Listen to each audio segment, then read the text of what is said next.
தமிழ்நாடு அரசு பணியாளர் தேர்வாணையம் நடத்துகிற தொகுதி 4க்கான போட்டித் தேர்வு பயிற்சி வகுப்பை தொடர்ந்து கண்டு கேட்டு பயன்பெற்று வருகிறீர்கள். அந்த வகையில் இன்றைக்கு நாம் பார்க்க இருக்கிற பகுதி விடைகளின் வகைகள்.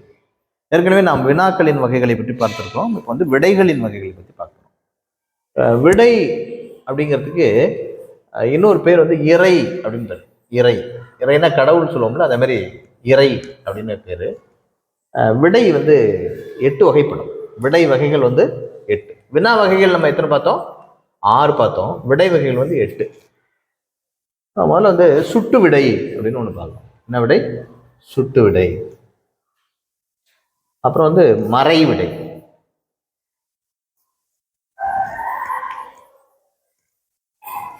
நேர் விடை,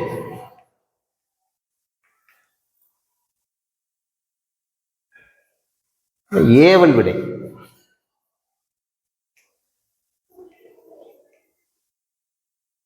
அப்புறம் வினா எதிர் வினாதல் விடை,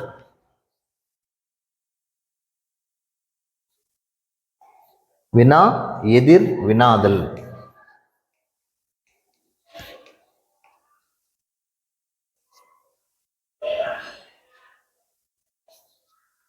உற்றது உரைத்தல்,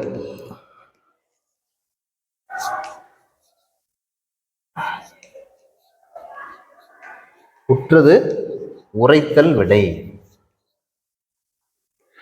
6 நம்ம என்ன பார்க்கலாம்னா உருவது கூறல் விடை.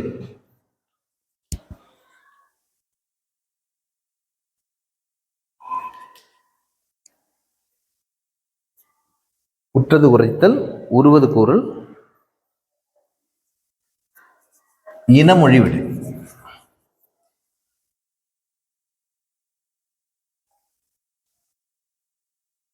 ஆறு உற்றது உரைத்தல், 7 உருவது கூறல் விடை, 8 இனமொழி விடை.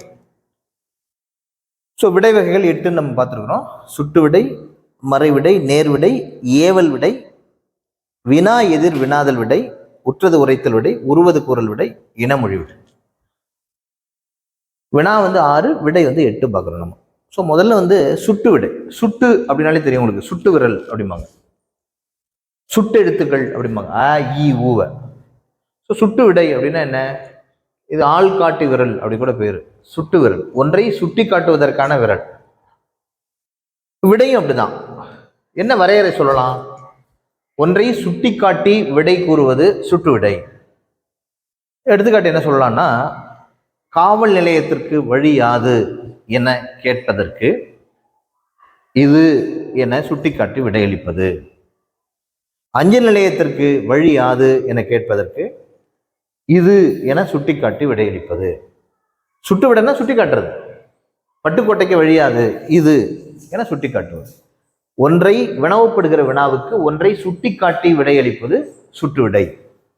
எடுத்துக்காட்டு, அஞ்சலகத்திற்கு வழியாது என கேட்டால் இது என சுட்டி காட்டுவது.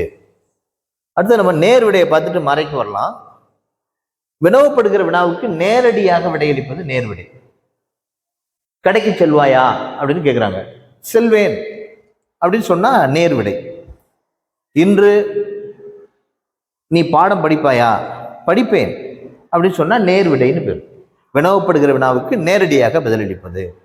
மறைவிடை பார்த்தீங்கன்னா அப்படியே அதுக்கு எதிர்ப்பதமா இருக்கும், எதிர்மறைன்னு அர்த்தம். வினவப்படுகிற வினாவுக்கு எதிர்மறையாக பதிலளிப்பது. இன்று நீ படிப்பாயா என்ற வினாவிற்கு மாட்டேன் என பதிலளிப்பது. கடைக்கு சென்று வருகிறாயா என்று கேட்ட வினாவுக்கு மாட்டேன் என பதிலளிப்பது. அப்ப வினவப்படுகிற வினாவுக்கு நேரடியாக விடையளிப்பது நேர்விடை, வினவப்படுகிற வினாவுக்கு எதிர்மறையாக பதிலளிப்பது மறைவிடை அப்படின்னு பார்த்தோம். ஸோ ஏவல் விடை இது கொஞ்சம் வித்தியாசமா இருக்கும். எப்படின்னா, ஒரு வினா கேட்குறாங்க, அதுக்கு பதில் தானே சொல்லணும். அதுக்கு பதிலாக நம்மள்கிட்ட ஒரு கட்டளையை கொடுக்கறது. வினவப்படுகிற வினாவுக்கு ஒரு கட்டளையை பதிலாக அளிப்பது. இப்போ பாருங்களேன், நான் கேட்குறேன், என்ன கேட்குறேன், ஒரு பையனை பார்த்து, கடைக்கு சென்று வருகிறாயா தம்பி அப்படின்னு கேட்குறேன். கொஞ்சம் கடைக்கு போயிட்டு வரையாப்பா அப்படின்னு கேட்குறேன். அவன் என்ன சொல்லணும்? செல்வேன் அப்படின்னா நேர்விடை, மாட்டேன் அப்படின்னா மறைவிடை. ரெண்டையும் விட்டு அவன் என்ன சொல்றான்? நீயே போ அப்படிங்கிறான். வினவப்படுகிற வினாவுக்கு ஒரு ஏவலையே பதிலாக அளிப்பது. தம்பி கொஞ்சம் அந்த கதவை சாத்துறியா, அந்த கதவை சாத்துகிறாயா. நான் கேட்டது கேள்வி. அவன் என்ன சொல்லணும்? சாத்துவேன், மாட்டேன், ஏதாவது என்ன சொல்லணும்? நீயே சாத்திக்க அப்படிமா. ஸோ வினவப்படுகிற வினாவுக்கு அப்படின்னா என்ன அர்த்தம்? முடியாதுன்னு அர்த்தம். நீயே சாத்து, நீயே செல். வினவப்படுகிற வினாவுக்கு ஒரு ஏவலையே பதிலாக அளிப்பது ஏவல் விடை அப்படின்னு பேர். அதுக்கு அடுத்தது வினா எதிர் வினாதல். வினா எதிர் வினாதல் அப்படின்னு என்ன அர்த்தம்னா, வினவப்படுகிற வினாவுக்கு ஒரு கேள்வியவே பதிலாக அளிப்பது. நான் ஒரு கேள்வி கேட்குறேன், ஒன்று நேரடியாக பதில் சொன்னால் நேர் விடை, முடியாதுன்னு மறுத்து பேசினா மறை விடை, சுட்டி காட்டினா சுட்டு விடை, நீயே பண்ணு அப்படின்னு ஒரு ஏவல் சொன்னான்னா அது ஏவல் விடை. இதை விட்டுட்டு ஒரு கேள்வியவே பதிலாக கொடுக்கறது. இப்போ உதாரணத்துக்கு, நேற்றிரவு படித்தாயா அப்படின்னு கேட்குறேன். என்ன சொல்லணும்? அவன் படித்தேன், படிக்கலை, நீயே படிச்சுக்க, ஏதாவது சொல்லணும்ல. அவன் என்ன சொல்கிறான்? படிக்காமல் இருப்பேனா அப்படின்னா. சாப்பிட்டியாப்பா மதியானம் அப்படின்னு கேட்டால் என்ன சொல்லணும்? சாப்பிட்டேன், சாப்பிடலன்னு தான் சொல்லணும். நான் சாப்பிடாமல் இருப்பேனா அப்படின்னா. அவன் கேட்டது என்ன? அவன் கேட்டது என்ன? ஒரு கேள்வி. ஒரு கேள்வியவே அவன் என்ன பண்றான்? பதிலாக கொடுக்குறான். உண்டாயா என்கிற வினாவுக்கு நான் உண்ணாமல் இருப்பேனா என ஒரு வினாவையே பதிலாக கொடுப்பது வினா எதிர் வினாதல் விடை. பதில் கிடைச்சிருச்சு நமக்கு. அப்படின்னா என்ன அர்த்தம்? அவன் சாப்பிட்டான்னு அர்த்தம். உனது மாமா வீட்டிற்கு போனாயா கேட்குறேன். என்ன சொல்றான்? நான் போகாமல் இருப்பேனா அப்படின்னா. அப்ப ஒரு கேள்விதான் திரும்ப கேட்குறான். ஆனா நமக்கு இது தேவையான பதில் கிடைச்சிருச்சு, அவன் போனாங்கிறது. வினா எதிர் வினாதல். வினவப்படுகிற வினாவுக்கு ஒரு வினாவையே பதிலாக அளிப்பது. அதுக்கு அடுத்து உற்றது உரைத்தல். உற்றது உரைத்தல்னா வினவப்படுகிற வினாவுக்கு விடையாக தனக்கு நேர்ந்ததை கூறுவது. உதாரணத்துக்கு ஒரு பையன் வரான், தம்பி ஓட்டப்பந்தயத்தில் கலந்து கொள்கிறாயா அப்படிங்கிறேன். அவன் என்ன சொல்றான்? கலந்துக்கிறேன், நேர் விடை. மாட்டேன், மறை விடை. நீயே கலந்துக்க, ஏவல் விடை. கலந்துக்காம இருப்பேனா வினா எதிர் வினாதல். அவன் இது எதுவுமே சொல்லல. என்ன சொல்றான்? எனக்கு கால் வலிக்கிறதுங்கிறான். நான் என்ன கேட்டேன்? ஓட்டப்பந்தயத்தில் கலந்து கொள்கிறாயா தம்பி அப்படிங்கிறேன். என்ன சொல்றான்? கால் வலிக்கிறது. புரிஞ்சு போச்சு. என்ன செய்ய போறாம?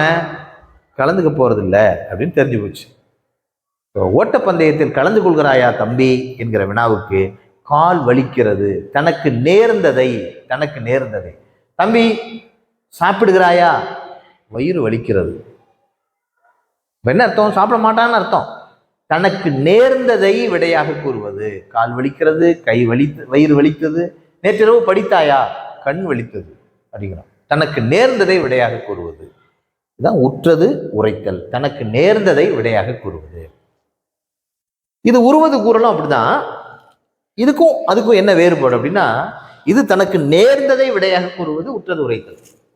உருவது குரல்னா தனக்கு நேர போவதை விடையாக கூறுவது. தம்பி ஓட்டப்பந்தயத்தில் கலந்து கொள்கிறாயா? அதே தான் வேணா. என்ன சொல்றான்? கால் வலிக்கும். என்ன சொல்றான்? கால் வலிக்கும்.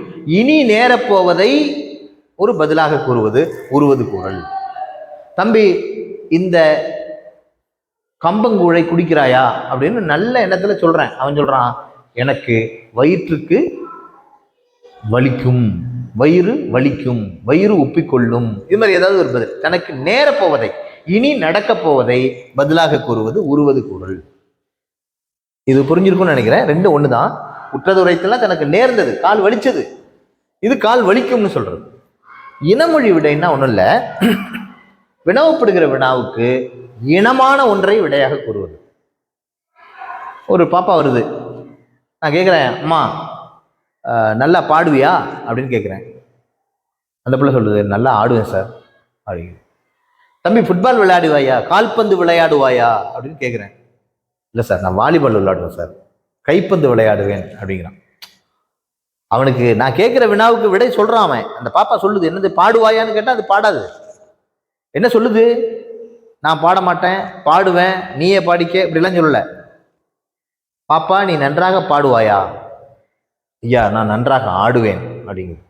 கால்பந்து விளையாடுவாயா கேட்குறேன். நான் கைப்பந்து விளையாடுவேன் அப்படின்னு சொல்கிறான். வினவப்படுகிற வினாவுக்கு இனமான ஒன்றை விடையாக கூறுவது. எடுத்துக்காட்டு, பாடுவாயா என்கிற வினாவுக்கு ஆடுவாயா என பதிலளிப்பது. அன்பிற்குரியவர்களே, 8 வகையான விடைகளை பார்த்திருக்கிறோம்.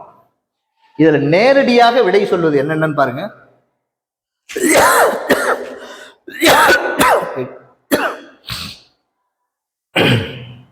எடிப்பணியும்